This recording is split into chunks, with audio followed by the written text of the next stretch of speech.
So I went ahead and replaced the bearings and the seals. They're cheap. While you're here doing all this work, just do it.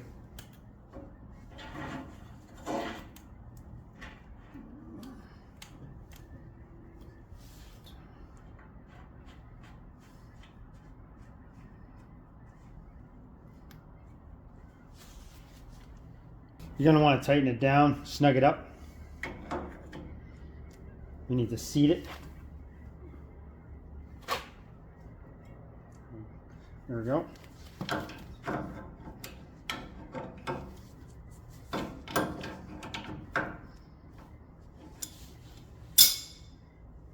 Back it off. It still spins. Slide your cotter pin in.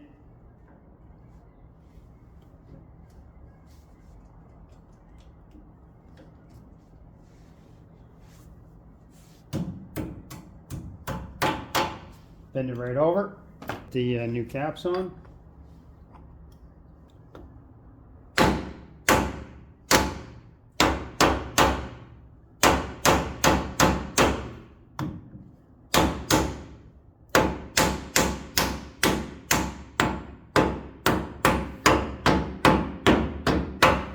Well, those are pretty tight, but it's on there. But that's why you're using a rubber mallet, so you're not damaging it.